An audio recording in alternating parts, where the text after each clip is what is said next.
انت عندك حق، انت اديتني الفلوس كلها بتاعت النادي، انا هبقى مبسوط، زيزو هيبقى مبسوط. بقيه طب اللعيبه. وباقي اللعيبه؟ هو زيزو ده مش هيلعب لوحده. في المقابل انت كل الناس اللي حواليك مش نادي ولا نادي ولا تلاته، كلهم عمالين يبنوا فرقه، كلهم عمالين يعملوا حاجه. وانا لو كان قلت لي خد نص الرقم ده عشان النص التاني احنا هنعمل بيه للناس كلها، كنت اقول لك ماشي. تتكلم بس انت بجد؟ ما عندكش القدره لا للنص بتاعي ولا النص بتاع اللعيبه التانيه، انت ما عندكش. الواقع اللي احنا فيه ان انت عرض جاي لك ب 6 مليون دولار او ايا 5 ونص 6، مش عارف بكام بالظبط، هيحل لك مشاكل كتيره ويفتح لك قيد ويجيب لك لعيبه، وزيزو ده هيروح يستفاد من نادي عنده مشروع والحاجات دي كلها سنه سنتين وهيرجع. ده عرض نيوم. ده عرض نيوم. هل كان في العرض بتاع نيوم ده انه يتحط شرط انك ترجع على الزمالك، او لو هتروح في اي حته تطلب من الزمالك الاول؟ لا، تفاصيل العقد ده انا ما اعرفهاش. ما تعرفهاش، بس تعرف بس العنوان الرئيسي بتاع اعرف يعني العنوان الرئيسي. اللي انا بقول لك عليه ده كان قدامي في القعده، ماشي. الحاجات التفاوضيه دي بقى الارقام مين يعمل ماشي ايه ماشي. ما باخدش بالي منها لما قوي. سمعت بقى عضو مجلس الاداره بيقول انه لا ده طالب اكتر من 60 مليون، وصلنا لايه بقى؟ ده كان مؤشر انت قريته ازاي؟ دي كانت يعني انا شايفها بدايه مشاكل كتيره جدا يعني. دي البدايه بقى. دي البدايه بجد يعني. م. آم، في الاول وفي الاخر يا ابراهيم، انا شايف ان انت لعيب لوحدك ما م. بتطلعش ترد. م. فده بيدي مجال للناس كلها اللي عندها لجان وحاجات منظمه ولجان الكترونيه والحاجات دي كلها وحملات، بيديهم الفرصه وانت ساكت م. ان هم يعملوا اي حاجه، يرسموا اي سيناريو هم عايزينه. م. ده وجهه نظر. وفي الاول وفي الاخر انت مش هتقدر تحارب ده. م. حتى لو انا طلعت اتكلمت، برضه مش هتقدر بس برضه تحارب انت ده. انت متغافل نقطه مهمه، ان انت زيزو، يعني في الوقت ده عند جمهور نادي الزمالك كله عايز زيزو يبقى موجود، وبالتالي ما اعرفش، انا بحاول اتكلم معاك في زي ما احنا بنقول، احنا بندردش، وبالتالي كنت ممكن في الوقت ده انك تتكلم بنجوميتك واسمك: يا جماعه انا عايز اقعد في نادي الزمالك، انا الوضع في المفاوضات في كذا كذا كذا. ليه ما فكرتش ان انت يحصل منك رد فعل ببيان رسمي، بلاش من خلالك، من خلال الوالد، بلاش من خلال الوالد، من خلال اي حد يمثلك بشكل او باخر؟ طب ولما حصل ده 3 4 مرات قبل كده م. عملنا ايه؟ حصل ايه؟ رجعنا لنفس يعني، ما هو ده ما انت اثبتت ده 3 4 مرات قبل كده. م. ان هو يعني، هو انت بتتحاسب على الناس بان الناس بتنسى، ولا انت بتتحاسب على ايه؟ م. انت واحد خلاص، انت ما مش هتطلع كل مره تتكلم في نفس الحاجه، يا جماعه انا عايز اقعد، يا جماعه انا مش عارف، خلاص انت اثبتت ده. م. انت مش محتاج تقول حاجه تاني. اثبت. خلاص م. هو الموضوع خلص، انت اثبتت ان انت عايز تعمل كده وعملت. م. مش بالكلام على فكره. م. يعني ناس كتيره جدا في نادي الزمالك وفي الجيل اللي هو كان جيل كويس بتاع 2019 ده، اول فرصه جات لهم سابوك ومشيوا. م. خلينا نتكلم في كان حقهم ولا بتشوفوا انه؟ كل واحد حريه، انا ما م. بتكلمش ان هو حق ولا مش حق، كل واحد يعمل اللي هو عايزه. ماشي. ظروف، ممكن يكون حد مر بظروفي انا ما اعرفهاش، ماشي. زي ما الناس ما تعرفش ظروفي برضو. م. ناس من اول فرصه لا، ورجعنا دلوقتي بعد لما الناس سابتك وتمشي انت بتنادي عليهم يرجعوا تاني. م. مش ده اللي كان بيحصل. ايوه. ناس سابتك ومع اول فرصه م. واديناهم اعذار، وايه ده كان عايز يقعد بس النادي ما كانش فيه فلوس. م. ده كان بس المعامله مع الناس دي م. اللي خرجت دي في 2019 كانت معامله راقيه. الناس طلعت بشكل شيك. م. فعشان كده الجمهور عايز، مع انك لو شفت النتيجه في الاخر هو سابك ومشي. م. هو سابك ومشي وانت لسه بتنادي عليه ان هو يرجع لحد دلوقتي. لو كنت طلعت انا عارف ان ده سؤال ممكن يكون يساله السواد الاعظم عند جمهور نادي الزمالك. لو كنت طلعت لاي من التجارب اللي هي او العروض الكبيره، شباب او نيوم او اي من الاسماء اللي جت او الريان قبليها، هل كان في تخطيطك او في بالك انك هترجع في يوم من الايام على الزمالك، ولا انت كنت ممكن ترجع على الاهلي؟ ما سؤال، ما يعني ما اقدرش احدده يعني. م. بس لو انت ماشي بشكل ماشي بشكل كويس، الناس قدرتك بشكل كويس، م. ما طلعت بره النادي، استفاد، حل مشاكله، جاب ما حطيتش لعيبه. نفسك مثلا في حته؟ انا بحاول اسال كل الاسئله عشان اخد منك كل الاجابات اللي انت ممكن تكون عايز تجاوب عليها او تحكيها. ما حسيتش ممكن انه يكون الناس في مجلس الاداره عندهم تخوف من فكره ان انت تطلع على نيوم ترجع على الاهلي؟ طب على الاقل انت عملت اللي عليك يعني. سيبني انا اطلع وحش في الاخر يعني. اعمل انت اللي عليك دورك، مثلا كل واحد ليه دوره. انت دورك في النادي ان انت الفلوس دي هتجي لك تحل بيها ازمه كبيره وتجيب بيها لعيبه والحاجات دي كلها، واللعيب بقى لف الناحيه التانيه ورجع على نادي، دي مش بتاعتي انا. مم. انا بشتغل لمصلحه النادي، ما بشتغلش لمصلحه لعيبه. مم. انا بعمل اللي انا شايفه صح من وجهه نظري كاداره.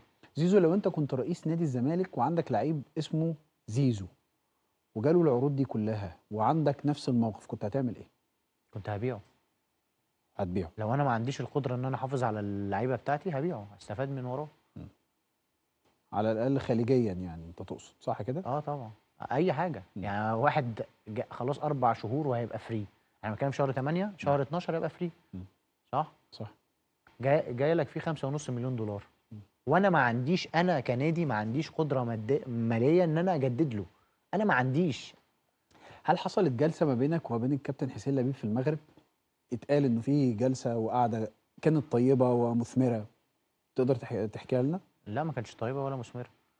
ولا طيبه ولا مثمره؟ لا ما مش قصدي حاجه، ما آه. كانش مثمره ولا حاجه. ايه اللي حصل طيب؟ احنا كنا متفقين، احنا هقول لك، احنا قعدنا في شهر 10 او شهر 11 اخر مم. 10 يعني. مم.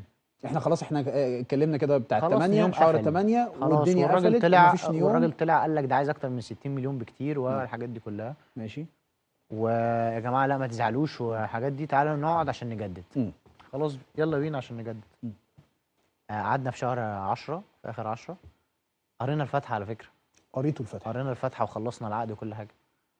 بتتكلم بجد؟ اه والله. شهر 10 قريته فتحة ان انت خلاص جددت في نادي قرينا الزمالك؟ الفاتحه ومبروك ومبروك ونمشي ولا حاجه واحده بس. قراية الفاتحة في الأعراف خلاص كلها ان احنا اتفقنا على خلاص الفلوس، اتفقنا اتفقنا على وخلصنا كل والموضوع حاجه. منتهي. اتفقنا على كل حاجه وما كانش فيه اصلا يعني اتفقوا الرقم. معاك على الفلوس؟ كل حاجه بقول لك قرينا الفاتحه، لا خلاص احنا ماشيين. كان كام؟ كانت كام؟ بيراميدز تكسب في الكاس وده ما اظنش اللي هو هيحصل. ولابس تيشيرت الزمالك. ايه؟ واحد لابس تيشيرت الزمالك. ايوه ما انا عارف، انا سيبك من عقليتهم هم، بس انا بقول لك اللي في الاغلب هيحصل بكره، وبرضه ما اعرفش رايك ايه نسمعه دلوقتي، بس اللي في الاغلب هيبقى عارف ماتش الدوري بتاع الزمالك وبيراميدز، بس هيبقى بقى العكس. يعني هتلاقي بيراميدز الزمالك هو بقى اللي بيجري ومش عارف ايه، وبيراميدز برضه بيلعب بس مش بكل قوته، سايب من الاخر. انا اتوقع انا يعني ان بيراميدز تاخدها برضه. ما اعرفش ليه حاسسهم هيفوتوا لهم الماتش ده. لا بص، هو كلام عقلي يعني ان بيراميدز واخده نشوة الفوز يا باشا، وعادي الماتش ده مش هيبقى فارق لهم، وممكن ايه المكسب بتاع افريقيا ده يخليهم مش مهتمين قوي بالمكسب ده فيخسروا وياخدوا نتيجة حلوة كمان، فاهم؟ ولكن لو هتيجي اتكلمنا على الزمالك، هقول لك الزمالك بايع القضية من زمان قوي، والزمالك بالنسبة له يكسب مش يكسب بتاع مش فارق له، وهو فريق اساسا كحيان وهيخسر بمنتهى السهولة. يعني مش شرط الفرقة اللي قدامك تبقى تقيلة عشان تكسبك، لا اي فرقة لو احنا جمعنا كده انت فاهم، فرقة انا جبتك وجبت مش عارف مين وجبنا مين وانت جبت اصحابك وبتاع وعملنا 11 لاعب ورحنا لعبنا الزمالك هندوم على عينيهم. دي حقيقة بسهولة يعني، الموضوع مش صعب. ما بقول لك كمان، لان اصلا انت لو تيجي تبص الفرقة، الفرقة ما فيهاش، الفرقة فاضية. حسام عبد المجيد لسه معاهم ولا الاهلي اتعاقد معاه؟ لا لسه معاه. ماشي.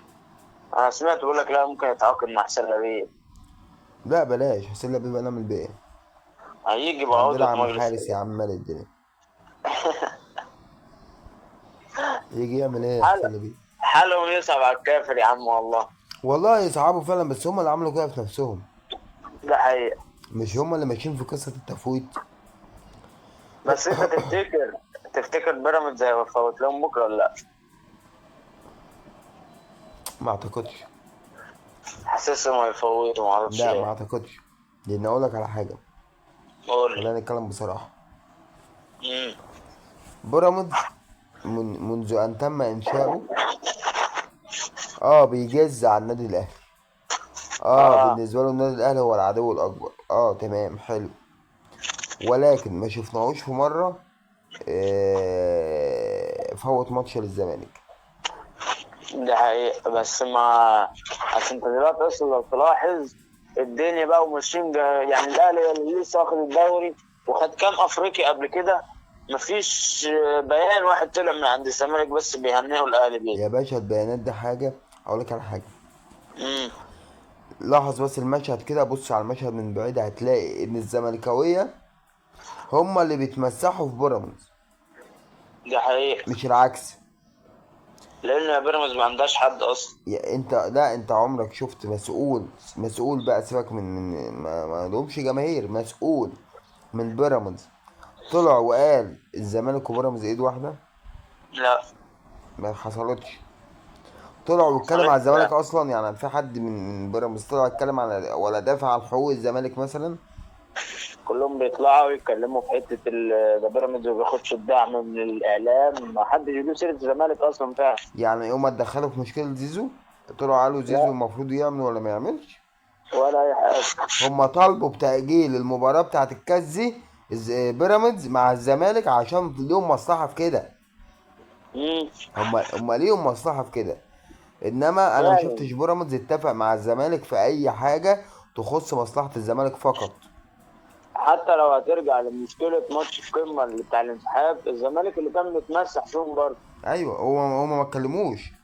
ايوه، ما بقول لك مش مشكله، يعني المشكله المتضرر الوحيد من الماتش ده كان المفروض بيراميدز لان هو المنافس. اه،